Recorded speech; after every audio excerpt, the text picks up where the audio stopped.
A young researcher falls through a quaking cave and wakes up in a burning, ancient realm. She's chased through blackened dunes by masked warriors, pulled into a war she doesn't understand. Explosions light the sky. A mysterious boy drags her through chaos while a fire-speaking villain hunts her down. Just when hope fades, a chained demigod awakens. Shadows twist and reality bends. They flee together, sand turns to ash, time warps, and something with glowing red eyes stalks them across the desert. She must outrun death, unlock a hidden altar, and survive a prophecy she never asked for. Everything is watching. Everything is closing in. I only meant to study volcanic rock. That was all. Just another lonely research trip with my notebook, my recorder, and an old backpack that smelled like ash.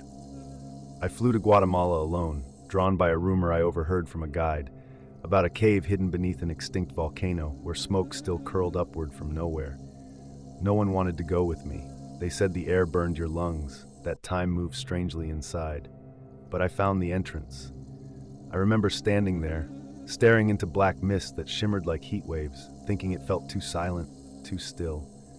The ground trembled when I stepped forward. My fingers scraped the wall for balance, but the stone split and hissed. I heard a sound like whispering fire. Then the light changed. It bent in ways it shouldn't. My breath caught, and before I could turn, I fell. I landed in sand, warm, red, endless. A sky the color of old copper stretched above me, and in the distance, a city burned on the horizon. People were running. Some wore metal masks, others held banners of flame.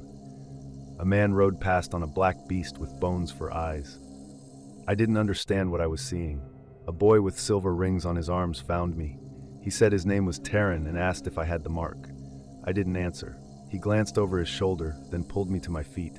He said I came from the breath between time, that I was not supposed to be seen. We ran. Smoke trailed us. Something screamed behind the dunes. I couldn't see it, but it felt wrong, like it knew my name, like it had been waiting. Terran led me to an ancient temple half buried in ash. Inside was a man chained to a stone, skin pale as glass, eyes glowing faint white. His name was Kale. Half god, Terran whispered. A weapon lost in the war. Kale opened his eyes when I touched him. The whole temple pulsed. He asked if I heard the fire speak. I didn't lie, I said yes. Before we could escape, he came, the one they called Rozek. He wore a shroud of shadow, a mask carved with red lines, and his voice cracked like burning wood. He called me the key, said the fire knew me, had chosen me. Kale broke his chains with one word, and the world shifted. We fled into the dunes again. The sky darkened, the sand turned black. I didn't understand the language they spoke, but I knew one thing. Whatever followed us wasn't human. Kale said I could leave if I reached the altar of wind before the seventh flame died. Terran offered to guide me. My hands shook. I was no warrior. I was a girl who studied rocks, but I said yes, because the thing with red eyes was close, and it had already burned my name into the wind. I couldn't sleep that night. Not with the air shifting in colors and Kale sitting silently by the fire, sharpening a stone he didn't seem to need. Terran had dozed off beside the ruins, curled against his satchel like a child, but even his breath sounded unsure. I kept glancing at the sky, watching stars blink in and out like they were afraid to be seen. Kale said the fire here was alive, that it listened. I believed him. Before dawn, we moved again. The dunes were colder now, crusted with ash that cracked underfoot. Kale led the way with his cloak brushing the sand, never looking back. He said the portal that brought me here was not natural, that it was summoned. By who, he wouldn't say. Terran walked beside me, pointing out broken statues buried in the earth. Faces half erased, some looked like gods, others like people who screamed too long. He called this place the Crossing, where time bends to memory. I didn't understand it, but I didn't ask. Near the ridge, we found someone waiting. A girl with a braid so long it dragged behind her in the wind. She stood in front of a stone gate wrapped in vines that moved. Her name was Naya. She said she used to be a priestess before the sky changed color.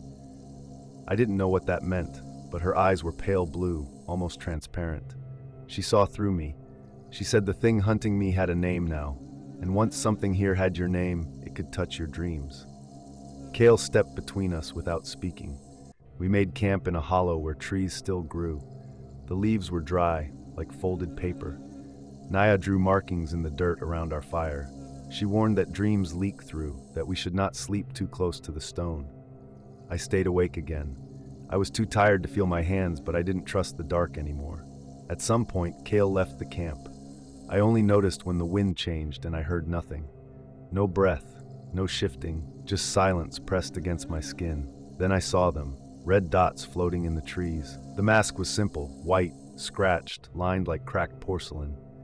But I knew it watched me, knew it smiled beneath. Taryn shouted something, but the mask didn't flinch. It tilted once, as if curious. I blinked, and it was gone. Kale returned moments later, dragging a blade made of old bone. He didn't speak, just scanned the air and stepped into the brush. I never saw fear on his face, only something colder, recognition. Naya said it wasn't time yet, that it was only a whisper, not the call. I didn't feel any safer. At dawn, we crossed into the hollow hills, where the sky blinked like candlelight. The terrain twisted underfoot, and my vision blurred at the edges. Taryn held my arm when I stumbled. He said I was fading. Kale said the fire knew I wasn't of this place, and that the longer I stayed, the more the ground would try to keep me. We reached the edge of a lake that rippled without wind. Reflections in it were wrong. When I looked down, my eyes were the color of smoke. Behind us, something stepped onto the rocks. It wasn't breathing. Kale stepped forward, shielding me without a word. The mask reappeared in the water, just beneath the surface. Then it rose, taller than it should be, its limbs jointed like roots, its voice broken in pieces. It said I was chosen not by fate, but by accident. Taryn shouted and threw a handful of silver dust into the air. Naya began chanting in a tongue I didn't recognize. The world tilted. My knees gave out, and I saw the trees split open behind us. The mask turned its head like it heard something calling from far away. Then it vanished. Kale lifted me, one arm steady beneath my shoulders. His skin was colder now. Nia told him the flame was waking, and that if we waited any longer, it would speak directly through me. Taryn disagreed. He said the altar should never be reached. They both looked at me, like it had to be my choice. But I had no idea what the right choice meant. Only that something had touched my dreams, and it wasn't done with me yet. We left the lake before the light shifted again. My legs were sore, my thoughts messy, but Kale moved with the calm of someone who had seen the end more than once. Taryn carried a small mirror in his coat now. He wouldn't explain why. Naya said silence was safer. I started watching my reflection too, just in case it looked back wrong. By midday, we reached the cliffs. The air felt thinner. I kept touching my chest like something was pressing on it, slow but steady. Kale said it was the reach of the altar. There was a village built into the rock face, empty, except for the wind. Dried fruit still hung above the doors. Pots rested beside doorways like someone had just stepped away. Taryn found a name etched in the stone, Arvin. He said it used to be sacred, a place for listening. I didn't ask what they listened to. We heard whispers when we entered the largest house. Not loud, just enough to make me pause mid-step. A woman stood near the hearth. Her skin shimmered like dust, and her eyes were pale gold. She didn't blink. She called herself Ellen and asked if I was awake yet. Before I could answer, she turned and vanished into the far wall. Kale followed without hesitation. Taryn hesitated. Naya drew her blade. I followed because I didn't want to stay alone. The wall wasn't solid. It let us through like mist. Inside was another chamber, round, glowing, quiet. There were drawings on the walls, crude but vivid. A girl walking through fire, a man chained in light, a mask breaking in half. I stared at the last image longer than I should have. Taryn whispered it was prophecy, but not one they trusted. Kale stepped into the center and knelt. The floor pulsed once. Ellen appeared again and said time had narrowed, that I had to speak, that it would hear me now. I didn't know who she meant. I spoke anyway. My voice echoed more than it should have. The walls shifted. One by one, the drawings began to glow, then burn. The mask on the wall peeled into ash. The chamber dimmed and the air grew cold. Something heavy passed through the floor. Kale rose, tense. Ellen turned to Naya and told her not to fight it this time. Naya lowered her blade, but her eyes stayed sharp. I felt something slip beneath my feet. Not the floor. Something in me. The chamber cracked open. A man stepped through, dressed in robes that shifted with every breath. His eyes were silver. His mouth didn't move when he spoke, but I heard him anyway. He called me by name. Kale stepped between us, fists clenched. Taryn pulled me back. Ellen whispered this was the guardian, not the enemy. But Kale didn't trust him, and I didn't either. The man said I had touched the breathless flame, that it marked me, that I could now choose to contain it or let it speak through me. No one told me what either path meant. Outside, the sky had changed again. Clouds moved like smoke rising from a torch. The ground near the cliffs began to rumble. Nia said we were out of time. The guardian bowed, then vanished into light. We left Arvin quickly. The wind howled like it remembered us. The mirror in Taryn's pocket cracked down the center. Kale touched my arm once and said, if the flame spoke again, I must not answer. But I already had. Not with words, but in the way I stood still when the ground shook, and in the way my shadow no longer moved with me. We camped under the bones of an ancient bridge. The stones were warm from within, not from sunlight, but from something older. Kale stayed on watch, though he barely moved.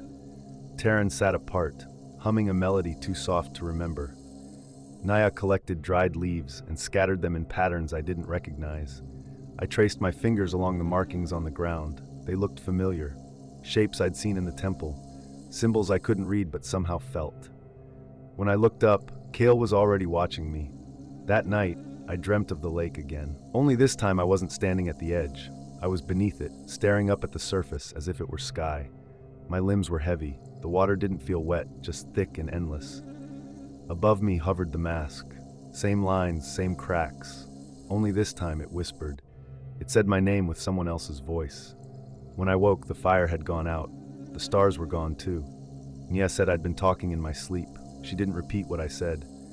Taryn avoided my gaze. Kale handed me a piece of fruit and told me we needed to move. The air was wrong again. The wind blew without sound. We walked toward a ridge called the Hollow Fold. Kale said it was the thinnest place between this world and the other. I didn't ask what the other was. I was already afraid I knew. We saw her standing in the path long before we reached her. Her name was Rena. Her robes shimmered like firelight, though no light touched them. She said she had walked from the spine of the mountain to find us. Her voice was soft, but her words pressed down like weight.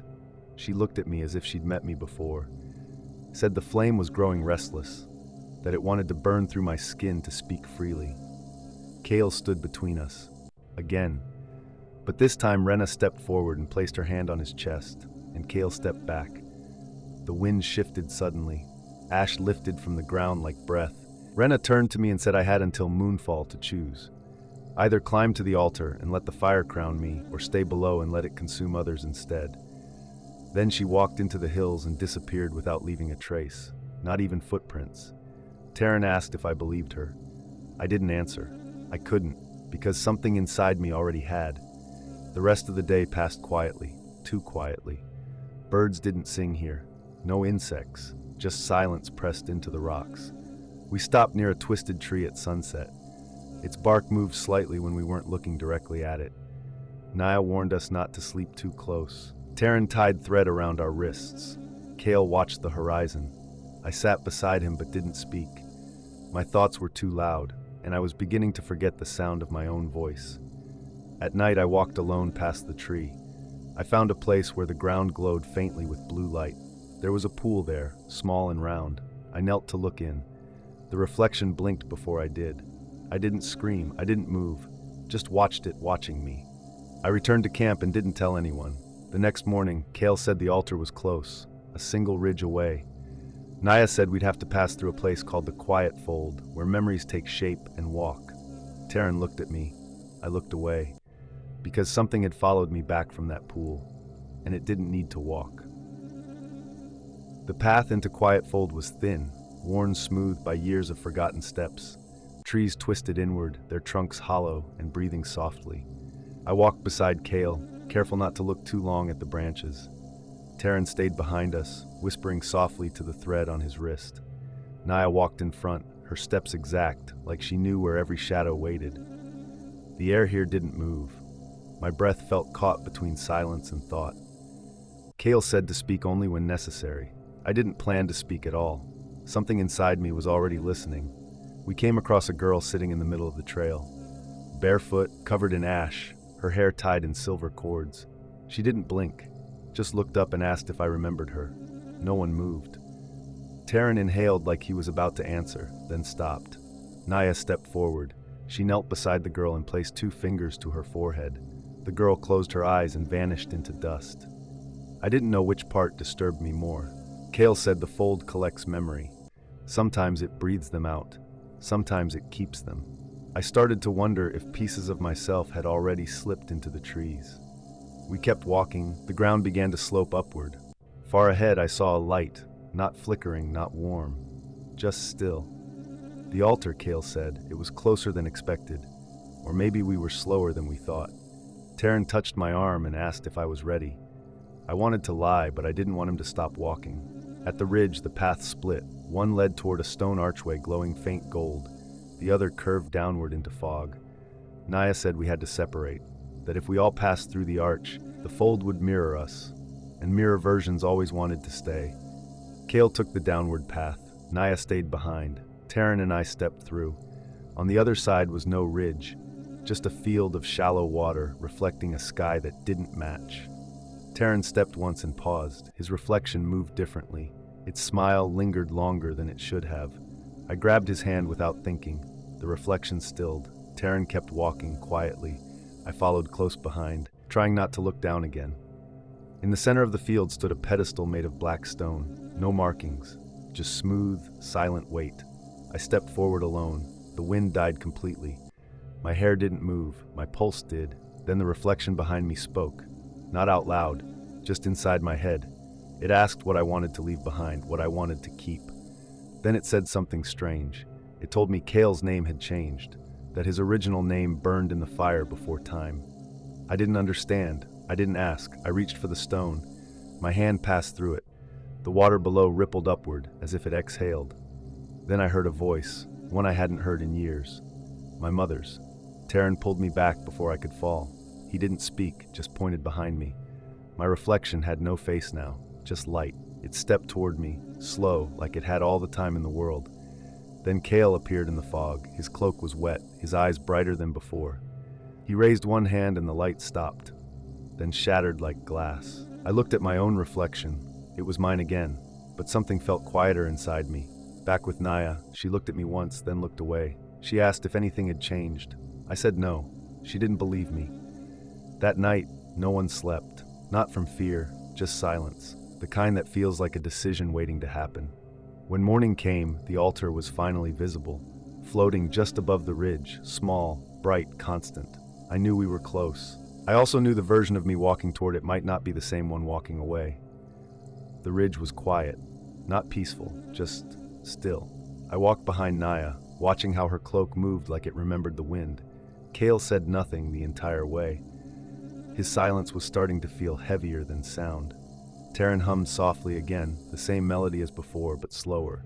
We were close to the altar now. I could feel it. Not in sight, but in pressure, like the world was gently leaning forward. The sky above us stayed the same color for too long. That was the first sign. The second was the path. It kept looping, though we never turned.